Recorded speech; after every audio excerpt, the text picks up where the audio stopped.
Our target audience would be females, as they use more subscription sites than males, which we'd like to use to feature our film, and generally they watch the same amount of films as males. Most specifically, we are aiming our film towards teens to middle-aged people, 16 to 45 years, as my questionnaire shows that the middle-aged people, both male and female, like cryptic films most, with a lot of mystery which our film has adopted. Also, teens are a good focus, as they show evidence for being good all-rounders with films, as they show the same results, if not more, than the middle-aged people once their consumer characteristics have been compared.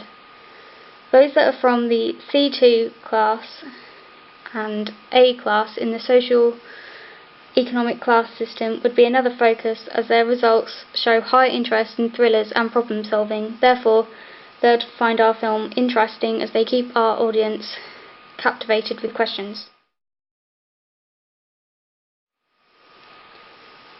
Although we've made our own logo, our production company would be best suited with Hammer Productions. This is because they are well known for their horror films, which is closely related to thrillers and therefore psychological thrillers.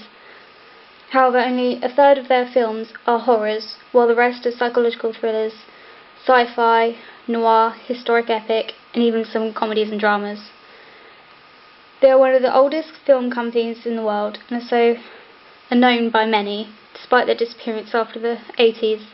They are now back since 2010, producing our films such as The Woman in Black and psychological thrillers, The Resident, for example. The company was also most critically praised in the 1960s for their psychological thrillers, so I think our film would fit in well and gain success. Also, through their own success, their films often return with sequels. Once produced, we would feature our film through Sky, as this provides a larger range of viewers. Although they usually feature classics, aspire and mainstream films, they don't really have a specific genre, and so our film should slip in alright too.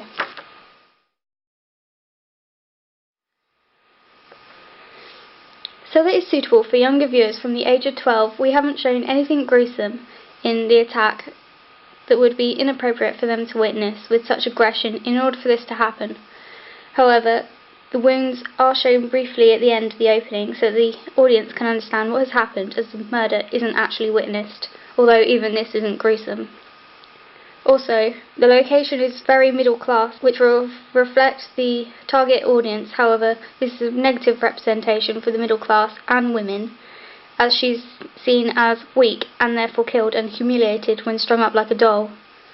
Although this does reinforce the female stereotype of being the victim, as they are unable to handle themselves in situations, as they are vulnerable and fragile.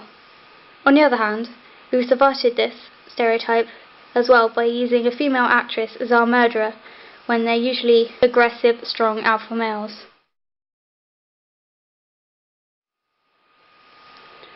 We used the female characters so that it appealed more to women, as they're not shown stereotypically, as one is the murderer showing strength.